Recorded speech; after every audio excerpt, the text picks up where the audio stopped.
এই বাংলাদেশের একটা মেয়ে ঢাকাতে যাওয়ার পরে সোশ্যাল মিডিয়া তোলপার যে গুম হয়েছে, অপহরণ হয়েছে, নাম হলো শুভা। কি নাম? কারণ কি? মার সাথে গিয়েছিল ঢাকাতে ঘুরতে, মা হলো ক্যান্সারের রোগী, বয়স হলো 11 বছর। টেলিভিশন বললো 11 বছরের শিশু, কেউ বলছে কিশোরী, গুম হয়ে গেছে। কিন্তু আজকে খবরে পাওয়া গেল 11 বছরের শিশু কিশোরী মেয়েটি আর একটা ছেলের সঙ্গে টিকটকে প্রেম করে নওগাঁতে পালাইয়া গেছে। জোরে কোন সুবহানাল্লাহ। কি এ জোরে কোন নাউজুবিল্লাহ। চিন্তা করেন, ভারী হলো বরিশাল, পিরিতি শুরু হয়েছে টিকটকের মাধ্যমে। ঢাকাতে যেয়ে দেখা, হাত ধরে ঢাকা থেকে নওগাঁতে পালিয়ে এসেছে। মিডিয়া বলতেছে শিশু, মিডিয়া বলতেছে কিশোরী। আমি বলতেছি এরা শিশু আর কিশোরী নয়, এরা যুবকেরও ভাই, এরা হলো বুড়ির চেয়ে ভাই। কথা কর না কা? কে রে, শিশু আর কিশোরী কি পালায়? কিন্তু মনের মধ্যে বড় কষ্ট। বাংলাদেশে 18 বছরের আগে আপনাদের হুজুর যদি বিয়ে পড়ায়, পুলিশ এসে হুজুরকে গ্রেফতার করে। আর 10 বছরের মেয়ে প্রেম করে যদি পালাইয়া যায়, পুলিশ গ্রেফতার করে না। ওটার কোনো সুযোগ? ওই যে পেছনে দাঁড়িয়ে আছে, এরা কারা ছেলে? ওরা কারা? কোথা থেকে এলো? এই ছেলে বলে বসো দেখি। তাহলে চিৎকার করে বলে খাজার জানাজা কয়টা? হ্যাঁ, আলোচনাটা অবশ্যই করব। তবে কমিটি আমাকে অনুরোধ করেছে, অসংখ্য মা বোনেরা এসেছে, মহিলাদের জন্য 2 মিনিট কিছু বলবো। বলার দরকার আছে না নাই? এ বগুড়ার মুসলমান গভীর মনোযোগ লক্ষ্য করে বোঝার চেষ্টা করবেন। এই যে মিরাজের মাস চলতেছে, আমার নবীজি মিরাজের রজনীতে সর্বপ্রথম চলে গেলেন জান্নাতের ভেতরে।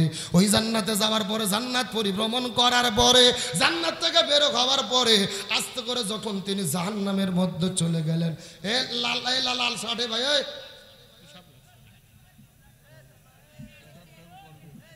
কে রে, কিসের পেশাব?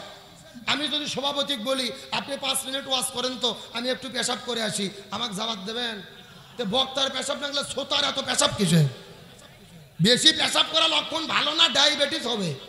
আর বাড়ির বউ থাকলে আরো বেশি বিপদ। এগুলো যুবকদের আমি চিনি না। আপনাদের মহাস্থানে সিনেমা হল ছিল না?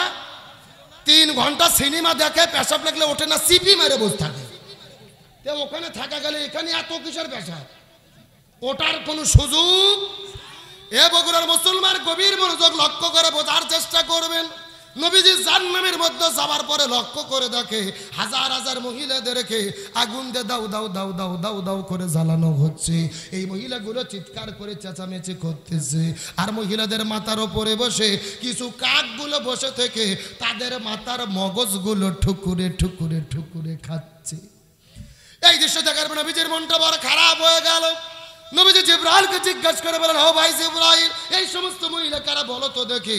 এমন সেই জিবরাইল ডাকতে বলে, ইয়া রাসূলুল্লাহ, মনের মধ্যে কষ্ট নেবেন না। এইমাত্র আল্লাহ তাআলা জানাইয়া দিল আপনার উম্মতের ভেতরে অধিকাংশ মহিলারা জাহান্নামে যাবে। অধিকাংশ মহিলাগুলো যাবে কোথায়? এই কথা শোনার পরে নবীজির মনটা বড় খারাপ হয়ে গেল। জিবরাইলকে জিজ্ঞেস করলেন, ও ভাই জিবরাইল, অধিকাংশ মহিলা জাহান্নামের মধ্যে যাবে, কারণটা কি বলো তো? জিবরাইল বলে, ইয়া রাসূলুল্লাহ, অধিকাংশ মহিলা জাহান্নামের মধ্যে যাবে, এর পেছনে অনেকগুলো কারণ রয়েছে। তার ভেতরে প্রধানত কারণ হলো 2টা। জোরে বলেন কয়টা? আরো জোরে। জোর হলো না। রাসূল লাগতে বলেন, ও ভাই জিবরাইল, কোন 2টা কারণে অধিকাংশ মহিলারা জাহান্নামে যাবে? এই 2টা কারণ তুমি বলো তো দেখি। এমন সময় জিবরাইল বলেন, ইয়া রাসূলুল্লাহ, এই 2টা কারণের মধ্যে প্রথম নাম্বার কারণ হলো যেই মহিলাগুলো মাথার চুলগুলো বের করে, আদরা পাঁজরা বের করে বেপরদা অবস্থায় রাস্তাঘাটে ঘোরাফেরা করে, এই সমস্ত মহিলাগুলো জাহান্নামের মধ্যে যাবে।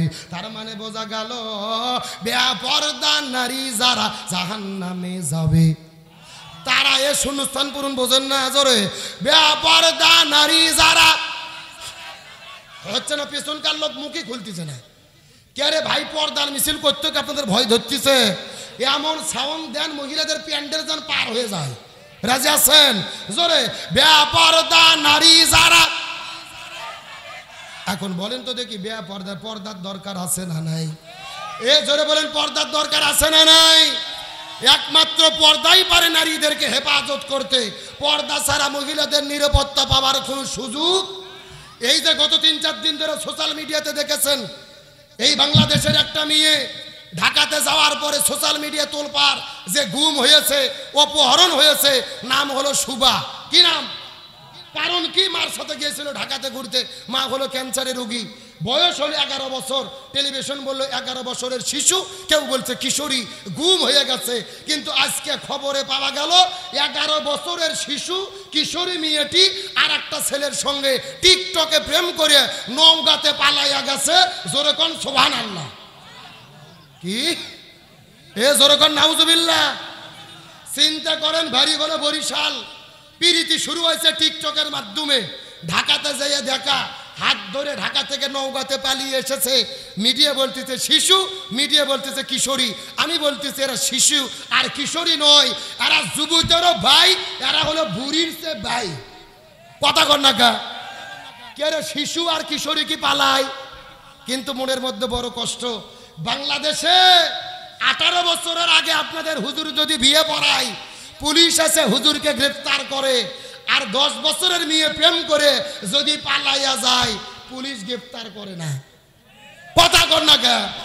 তার মানে বোঝা যায় বাংলাদেশে 18 বছরের আগে বিয়ে করা নিষেধ, কিন্তু প্রেম করা কোনো নিষেধ নেই। এই জন্য ছেলেপেলে চিন্তা করতে কারে 18 বছরের আগে তো বিয়ে করা যাবে না, তে বিয়ে না করেই কেমনে কাম করা যায় সেই বুদ্ধি করি। কথা কর না কে? সমাজের বাস্তব কথা বলতেছি, বাস্তব কথা বলতেছি। আপনি যখন বিয়েকে কঠিন করবেন, তখন জমিনে জিনা ব্যভিচার বেশি হয়ে যাবে। এই যে মেয়েটি নিজের ক্যান্সারের একটা মা রোগী, নিজের মা ক্যান্সারে ভুগতেছে, কখন মারা যাবে ঠিক নেই, সেই মাকে রেখে ছেলের হাত ধরে নওগাঁ পালিয়ে এসেছে। কারণ কি? আমরা নৈতিকতার শিক্ষা দিতে পারিনি, কোরআন সুন্নাহর শিক্ষা দিতে পারিনি, পর্দার মধ্যে রাখতে পারিনি। এই মেয়ে যদি হিজাবের বিধান বুঝতো, এই মেয়ে যদি নৈতিকতার শিক্ষা পাইতো, পালিয়ে যাওয়া তো দূরের কথা। এমনও মা বোনদেরকে আমরা দেখেছি, বাপের বাড়িতে মা অসুস্থ, স্বামীর ঘর ছাড়ে, তাও মাওকে ছাড়ে না।